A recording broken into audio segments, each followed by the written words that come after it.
सुरप्रियाय लंबोदराय सकलाय जगद्विताय नागाननाय श्रुतियज्ञविभूषिताय गौरीसुताय गणनाथ नमो नमस्ते। श्री गणपते नमो नमः। ओम श्री हनुमान जी महाराज की जय। श्री रामचंद्र भगवान की जय। श्री सोमनाथ महादेव की जय। श्री गायत्री माता की जय। कृष्ण कन्हैया लाल की जय। बालकृष्ण लाल की जय। डोंगरे जी महाराज की जय। श्री सुखदेव जी महाराज की जय। ओम सौनु करो कल्याण हे दयाळु प्रभु, सौनु करो कल्याण। भागवत भगवान जी महाराज की जय। ओम नमो भगवते वासुदेवाय। ओम आज बीजी फेब्रुआरी महावद एकम है। गई काले पूनम गई, आज सोमवार। महादेव श्रीना चरणों में नमस्कार साथे आजनी कथा श्री कृष्ण परमात्मा ने सरस रीते संभळावीए एवा भाव साथे ओम नमो भगवते वासुदेवाय। धन वृंदावन, धन ए लीला, धन ए व्रजना वासी रे। अष्ट महासिद्धि आंगणी रे ऊभी, मुक्ति छे एमनी दासी रे। भूतल भक्ति पदार्थ मोटू, ब्रह्मलोक में नाही रे। भागवतનું ફળ છે ને નિષ્કામ ભક્તિ છે। નિષ્કામ ભક્તિથી ભગવાન પ્રસન્ન થાય છે। ગોપીઓની જેમ નિષ્કામ ભક્તિ આપણે કેળવતા શીખીએ। ભક્તિથી મુક્તિ મળે છે। ભક્તિ વિના જ્ઞાન પાંગળું છે અને ભક્તિ વિના જ્ઞાનમાં ને વૈરાગ્ય ન મળે અને જ્ઞાન વગરની ભક્તિ આંધળી કહી શકાય। ભાગવતનો મુખ્ય વિષય છે નિષ્કામ ભક્તિ અને શ્રોતાજનોએ જ્યારે ભાગવત કથા, રામાયણ કથા જ્યારે કથા થતી હોય ત્યારે નિર્મસ્તર થઈ કથા સાંભળવી, પરંતુ આપણને બધાને મત્સર બહુ જ પોજવે છે। મત્સર એ મોટામાં મોટો શત્રુ છે અને તેથી જ કહેવામાં આવ્યું છે કે હે શ્રોતાજનો, તમે નિર્મસ્તર થઈને કથા સાંભળો। માટીના પૂતળા તને શેનું અભિમાન છે? ક્યારે પડી જાવ કંઈ નક્કી જ નથી। તો આપણે અભિમાન લઈને અને આ અભિમાનની વાત નીકળે ને ત્યારે ડોંગરેજી મહારાજે ખૂબ સરસ મજાનું એક દ્રષ્ટાંત આપ્યું છે ચાંગદેવ અને જ્ઞાનેશ્વરનું। જ્ઞાનેશ્વરની કીર્તિ સાંભળી ચાંગદેવને મત્સર થયો। ચાંગદેવે પોતે પ્રાપ્ત કરેલ યોગ સિદ્ધિના બળે 14 વાર મૃત્યુને પાછું ઠેલ્યું હતું। આટલી બધી એની પાસે સિદ્ધિ હતી। 14 વખત મૃત્યુને પાછું ઠેલવું એને। 1400 વર્ષ જીવા। તેઓ સિદ્ધિઓના મોહમાં ફસાયેલા હતા। એને પ્રતિષ્ઠાનો મોહ હતો। એમણે જ્ઞાનેશ્વરની કીર્તિ સાંભળી તેમના ઉપર એના પત્ર લખવા બેઠા। પત્ર કોરો લીધો, એ કોરનો। પણ જ્ઞાનેશ્વરને માટે સંબોધન શું કરવું? જ્ઞાનેશ્વર ઉંમરમાં પોતાનાથી નાના હતા એટલે પૂજ્ય તો કેમ લખાય? તેમજ આવા મહાજ્ઞાની પુરુષને ચિરંજીવી પણ એમ કેમ લખાય? આ ભાંજગઢમાં જે પત્રની શરૂઆત કરી શકાય, તેથી તેમણે કોરો પત્ર જ્ઞાનદેવ ઉપર મોકલ્યો। સંતોની ભાષા જાણી શકે છે, સંતો કોરો કાગળ પણ વાંચી શકે છે। જ્ઞાનદેવે કોરો કાગળ વાંચ્યો। મુક્તાબાઈએ પત્રનો જવાબ આપ્યો, 1400 વર્ષની તમારી ઉંમર થઈ, પણ આટલા વર્ષે પણ તું કોરો ને કોરો જ રહ્યો। પત્ર વાંચી ચાંગદેવને થયું કે હવે તો જ્ઞાનેશ્વરને મળવું જ પડશે। ચાંગદેવ પોતાની સિદ્ધિઓને બતાવવા માટે વાઘ ઉપર સવારી કરી અને સર્પની લગામ બનાવી છે। આમ તેઓ જ્ઞાનદેવને મળવા ઉપડ્યા છે। જ્ઞાનદેવને ખબર પડી કે ચાંગદેવ વાઘ ઉપર સવારી કરી મળવા આવે છે। જ્ઞાનદેવને થયું કે આ ડોસાને પોતાની સિદ્ધિઓનું ખૂબ જ અભિમાન છે, એટલે તેણે પોતાના લખેલા પત્રમાં સંબોધન લખ્યું ન હતું। જ્ઞાનદેવે તેને બોધપાઠ આપવાનું વિચાર્યું। એમણે વિચાર્યું કે સંત મળવા આવે ત્યારે સ્વાગત કરવા માટે તો જવું જ જોઈએ ને। અને એ જ વખતે જ્ઞાનદેવ પથ્થરના ઓટલા ઉપર બેઠા હતા। તેને ઓટલાને ચાલવાનું કહ્યું। પથ્થરનો ઓટલો ચાલવા લાગ્યો। ઓટલાને સામેથી આવતો જોઈને ચાંગદેવનું અભિમાન ઓગળી ગયું। એને થયું કે મેં તો હિંસક પશુઓને વશ કર્યા છે, જ્યારે જ્ઞાનદેવ તો જળને પણ ચેતન બનાવી શકે છે। એવો બંનેનો મેળાપ થયો। ચાંગદેવ જ્ઞાનદેવના શિષ્ય બન્યા છે। ઘણા વર્ષો પહેલાં સંત જ્ઞાનેશ્વર નામની એક સરસ મજાનું પિક્ચર આવ્યું હતું। ઘણા વર્ષો થઈ ગયા। આ સંત જ્ઞાનેશ્વરનું પિક્ચર યુટ્યુબમાં કદાચ મળે તો જોવું તો છે જ, બહુ સરસ છે। મને વર્ષો પહેલાંનું છે એટલે બહુ યાદ નથી, પણ 35 વર્ષ પહેલાં મેં જોયું. કથાને સાંભળી તેને જીવનમાં ઉતારનાર ઘણા ઓછા છે. તમે કથાને સાંભળો ને તેને જીવનમાં પણ ઉતારો. ભાગવતની કથા સાંભળનાર જરૂર નિષ્કામ નિર્મસ્તર બને છે. મનુષ્ય જ્યાં સુધી નિર્મસ્તર બનતો નથી ત્યાં સુધી તેનો ઉદ્ધાર થતો નથી. તમે કોઈ જીવ પ્રત્યે કુભાવ રાખશો તો ઈશ્વર પ્રત્યે કુભાવ રાખવા જેવું જ છે. જેવી ભાવના તમે બીજા માટે રાખશો એવી જ ભાવનાને એને તમારા માટે થશે. અન્ય સાથે વેર કરનારો પોતા સાથે વેર કરે છે, કારણ કે સર્વના હૃદયમાં ઈશ્વર રહેલા છે. ગીતામાં પણ સરસ મજાનું કહ્યું છે, ક્ષેત્રજ્ઞમ ચાપીમાં વૃદ્ધિ સર્વ ક્ષેત્રેષુ ભારત. આ કથા એવી મધુર છે કે જે કથા જે સાંભળે મધુરમાં મધુર છે ને મંગલમાં મંગલ, એવી મધુર કથા કે જે સાંભળે એના પાપ ભરે છે, એના હૃદયમાં ભગવાનનો પ્રવેશ થાય છે. કથાના સિદ્ધાંત યાદ રાખી જીવનમાં જે ઉતારશે, સતત ભક્તિ કરશે તો તે તરી જશે. જાણવું બહુ કઠણ નથી, પણ જીવનમાં ઉતારવું બહુ કઠણ છે. કળિયુગના માનવીઓ ભોગી છે, તેથી તેને મંદ બુદ્ધિવાળા કહ્યું છે. એવો બધા જ પોતપોતાને ચતુર હોશિયાર સમજે છે, પણ વ્યાસજી કહે છે કે સંસારના વિષયો પાછળ પડનારો વળી ચતુર સ્નાનો. ચતુર શેનો? એ થોડો હોશિયાર કહેવાય.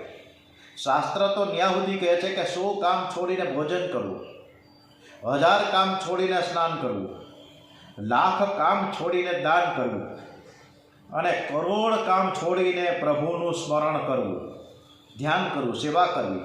ભાગવતમાં ઘરના કાર્યો કરવાની ના નથી પાડી, પણ પહેલાં પ્રભુના નામનો જપ કરો, માળા કરો, પછી કાર્યો કરો. કરોડ કામ છોડીને પહેલું ભાગવત સ્મરણ કરવું. કળિયુગના મનુષ્યો જે કરવાનું છે તે કરતા નથી, અને જે કરવાનું કહ્યું છે તે પહેલું કરે. એટલે જ વ્યાસજીએ કળિયુગના માણસોને મંદ બુદ્ધિવાળા કહેવામાં આવ્યા છે. દરેક શ્રોતાઓએ એકાગ્રતાથી અને શ્રદ્ધાથી કથા સાંભળવી જોઈએ. શ્રોતામાં જિજ્ઞાસા હોવી જોઈએ.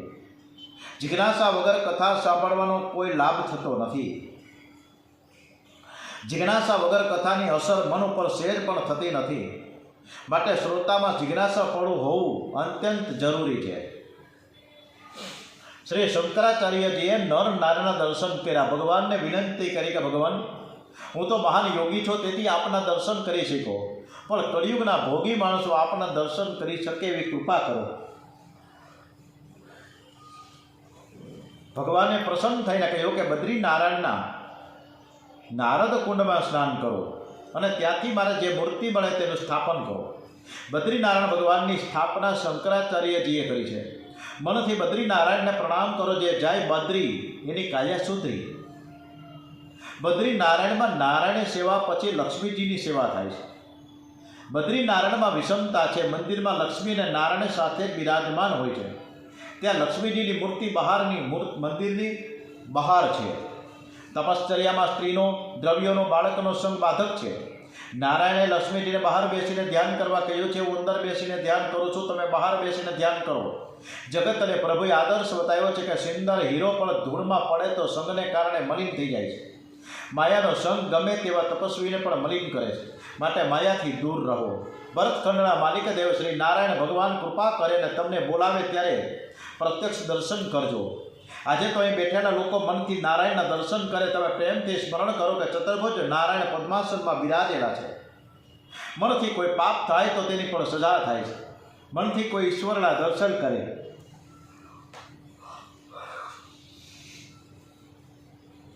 મનથી ઠાકોરજીના ચરણમાં તુલસી અર્પણ કરે, મનથી ભોગ ધરે, માનસી સેવા કરે તો તેનું ફળ પણ મળે છે. એકવાર બદ્રીનારાયણના દર્શન અર્થે એક પ્રોફેસર સાહેબ ગયા હતા. પ્રોફેસરે બધી સરસ મજાના દર્શન કર્યા. પછી પૂજારીને પ્રશ્ન કર્યો કે અહીં સખત ઠંડી છે, ગરમી તો છે જ નહીં, તો તમે ઠાકોરજીને ચંદનનો લેપ કેમ કરો છો? ઠાકોરજીને શરદી થઈ જાય. પણ પૂજારી ચતુર હતા. એમણે કીધું, પ્રોફેસર સાહેબ, તમને ખબર નથી કે અમારા ઠાકોરજી ખૂબ જ તપશ્ચર્યા કરે છે. એ તપ કરવાથી તેમની શક્તિ ખૂબ વધે છે. શક્તિથી શરીરમાં ગરમી ખૂબ જ વધી જાય છે અને આ ગરમીને શાંત કરવા, શીતળતા લાવવા ચંદનની અર્ચા કરવામાં આવે છે. દેહને સજાવવાને કે શૃંગાર કરવાને બદલે ઠાકોરજીને શૃંગાર કરજો. ધંધા રોજગારીમાંથી 10મો ભાગ કાઢી તે પૈસા ધર્મ કાર્યમાં વાપરજો. ધનનો સદુપયોગ થાય તો ધન ઝેરી બની જાય છે. ધનનો દુરુપયોગ થાય ને તો ધન છે એ ઝેર બની જાય, અને ઝેર ન બને એટલા માટે જ આપણા ધનનો જે સદુપયોગ થવો જોઈએ એ કરવો જોઈએ. સૂતજી કહે છે કે જીવ એ અંશ છે અને પરમાત્મા અંશી છે. અંશીથી અંશ છૂટો પડ્યો એટલે તે દુઃખી છે. જ્યારે અંશ અંશીમાં ભળી જાય એટલે કે ઈશ્વરમાં પરમાત્મામાં ભળી મળી જાય તો જીવ કૃતાર્થ થઈ જશે. જેમ એક ટીપું પાણીનું સમુદ્રમાં ભળી જાય તો એ ટીપું નથી રહેતું પણ એ સમુદ્ર બની જાય છે. ભગવાન તો કહે છે મમે વાંશો જીવડો કે તું મારો જ અંશ છે, તું મને મળીને કૃતાર્થ થઈ છે. નર એ નારાયણનો અંશ છે. અંશ અંશીને ન મળે ત્યાં સુધી શાંતિ મળતી નથી. સૂતજી કહે છે કે મારે પરમાત્માનો આશ્રય કરી તેની સાથે એક થવું છે. કોઈ પણ રીતે ઈશ્વર સાથે એક થવાની જરૂર છે. જ્ઞાનીઓ જ્ઞાનથી અભેદ સિદ્ધ કરે છે. વૈષ્ણવ પરમાત્મા પ્રેમથી અદ્વૈત સિદ્ધ કરે છે. જીવને પરમાત્માનો વિયોગ થયો છે. પરમાત્માનો વિયોગ કેવી રીતે થયો, કેમ થયો એ ચર્ચામાં નથી પડવાનો, પણ વિયોગ થયો છે ફાઇનલ છે અને એ જ સત્ય છે. આપણા કપડાં પહેરીને ગયા હોય સરસ મજાના અપ ટુ ડેટ અને પેન્ટ ઉપર કંઈક ડાઘો પડ્યો હોય તો આ પેન્ટ ઉપર ડાઘો કેમ પડ્યો, ક્યારે પડ્યો, કેવી રીતે પડ્યો, શું કામ પડ્યો, આવી બધી માથાકૂટ કર્યા વગર આ જે પેન્ટ ઉપરનો જે ડાઘો છે કેવી રીતે દૂર કરવું, બસ આ પ્રયત્ન કરવાનો. એટલે આપણે ભગવાનથી વિયોગ કેમ થયો, કેવી રીતે થયો, શા માટે થયો, એવી બહુ ભાંજગઢમાં પડ્યા વગર જીવ ઈશ્વરને મળવા માટે પ્રયત્ન કરે એ જ ઉત્તમ છે. વાસુદેવે ભગવતે ભક્તિ યોગ પ્રયોજિત જન યાત્સુ વૈરાગ્યમ જ્ઞાનમ યત દહેતુકમ. ભગવાન શ્રી કૃષ્ણનું ધ્યાન કરો, પ્રેમથી શ્રી કૃષ્ણની સેવા કરો. શ્રી કૃષ્ણના નામનો જપ કરતા કરતા તન્મય બની જાઓ.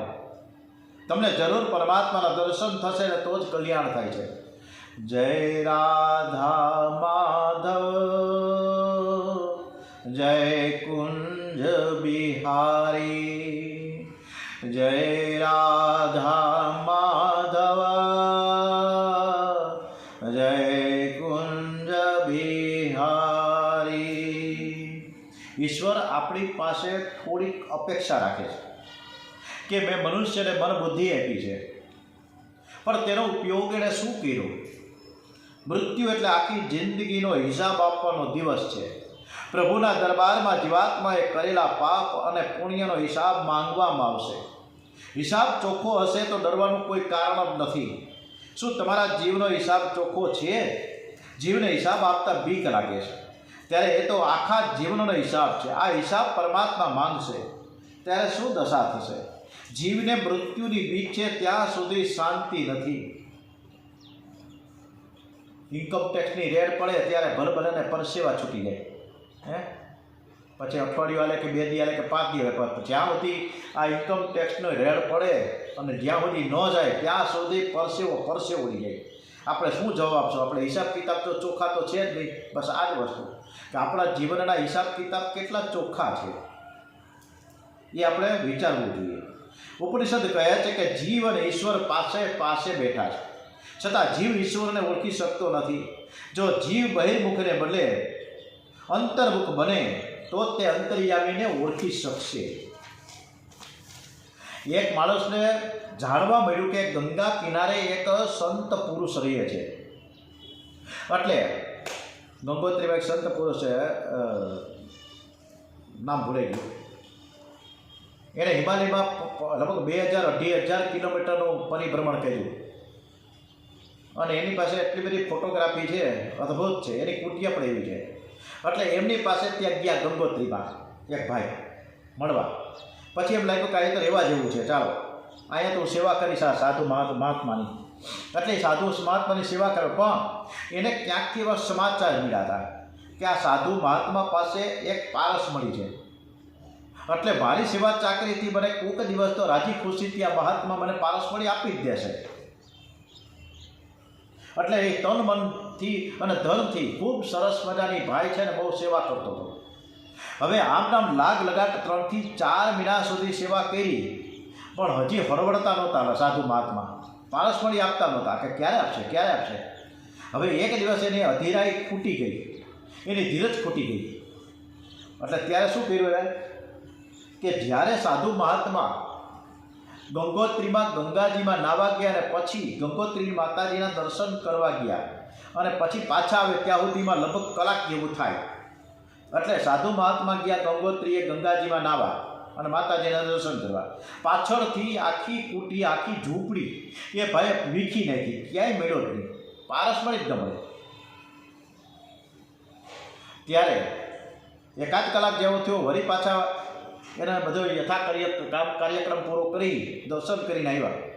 અરે ભાઈ તું શું બધો વીખી નાખ્યો છે શું? તો કે મને ખબર છે કે તમારે ત્યાં પારસ મળી છે અને હું તમારી સેવા ચાકરી કરી રહ્યો છું, એટલે તમે રાજી ખુશીથી એકવાર પ્રસન્ન રીતે મને આ પારસ મળી આપશો એવી મને શ્રદ્ધા હતી. પરંતુ તમે 3 મહિનાથી આ સેવા ચાકરી કરું, હજી સુધી તમે મને પારસ મળી ન આપ્યો, એટલે મારી ધીરજ ખૂટી ગઈ, એટલે હું આ પારસ મળી શોધતો હતો. અરે ભલા માણસ, આટલી તું ધીરજ ન રાખ્યો, મારે તને આપવું જ તો પારસ મળી તો હાલે ને આજે જ આપી દઉં. તે આટલી બધી સેવા સરસ મજાની તે કરી છે તો મારે પારસ મારે શું કરવું? એટલે એણે એક ખોડામાં દાટેલી એને માથે એક ઈંટ રાખી હતી. એ ઈંટને હટાવીને એને 1 ફૂટ ઊંડો ખાડો કરવાનું કીધું. ખાડો ખોદ્યો તો અંદર પારસમણીની એક મોટી બધી નાનકડી ડબલી હતી, પતરાની ડબલી.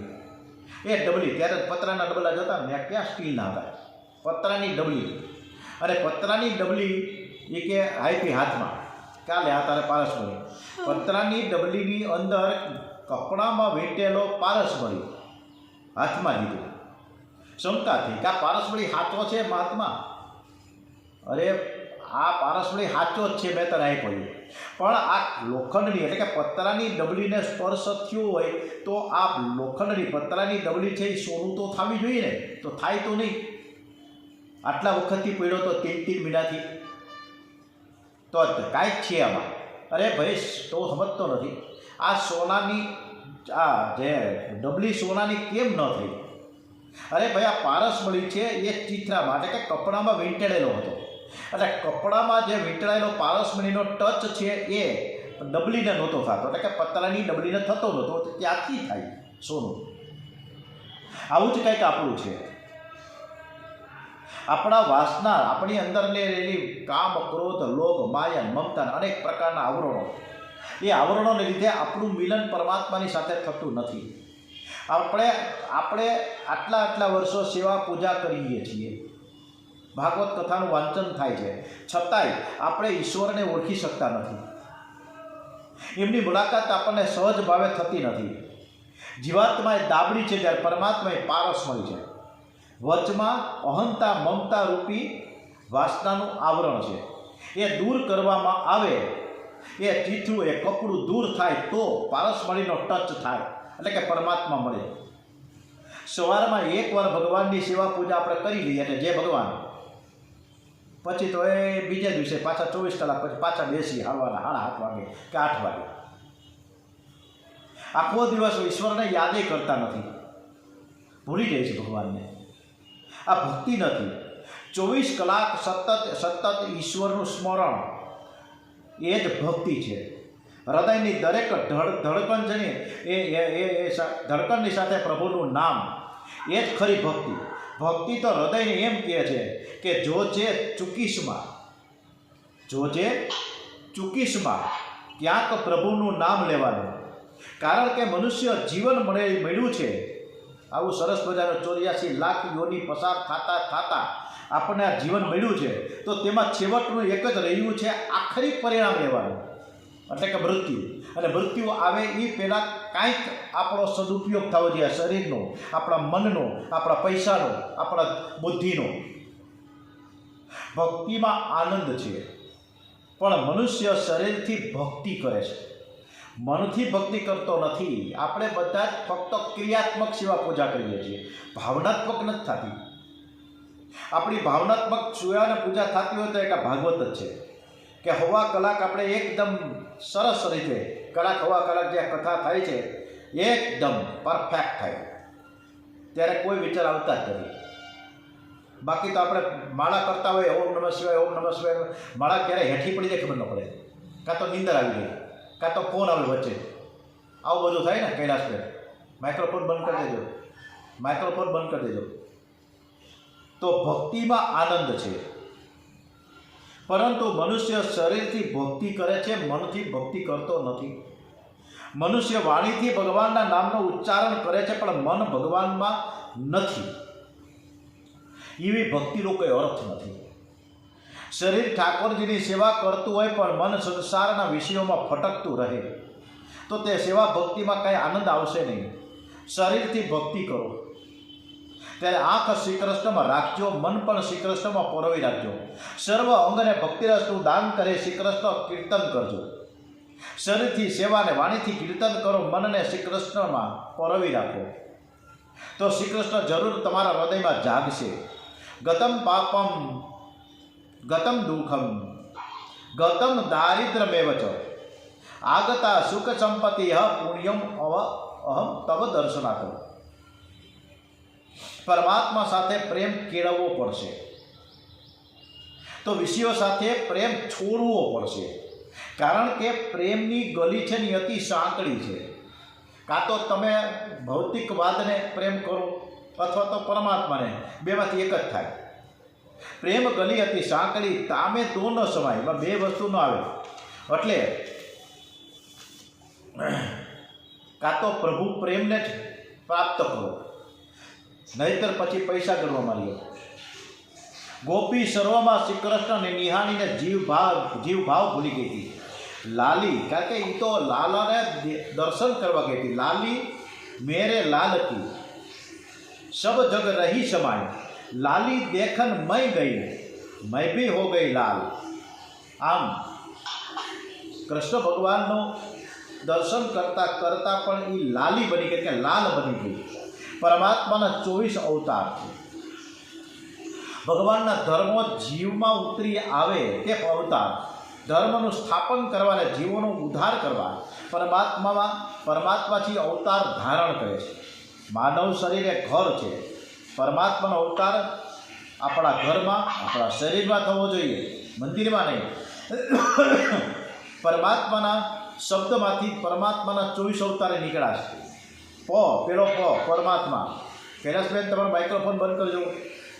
એટલે 5, પછી ર આવે એટલે એટલે બગડો, મા એટલે 4.5, અને તો અડધો તો એટલે આઠડો, અને મા એટલે 4.5, કુલ સરવાળો 24 થાય છે. આ ભગવાનના અવતારોની કથા સાંભળવાથી જીવન સુધરી જાય છે. અને આ કથા હવે આવતીકાલે આપણે કરીશું. આપણે કથાને વિરામ આપીએ. ઓમ શ્રી કૃષ્ણ કનૈયાલાલ કી જય, ગણપતિ મહારાજ કી જય, હનુમાનજી મહારાજ કી જય. ઓમ શ્રી સોમનાથ મહાદેવ કી જય, શ્રી કૃષ્ણ કનૈયાલાલ કી જય, બાલકૃષ્ણલાલ કી જય, ડોંગરીજી મહારાજ કી જય, ભાગવત ભગવાનજી મહારાજ કી જય. ઓમ નમો ભગવતે વાસુદેવાય. ભારત માતા કી જય. શ્રી સત્ય સનાતન હિન્દુ ધર્મ કી જય. ઓમ નમઃ પાર્વતી પતય. હર હર હર મહાદેવ હર.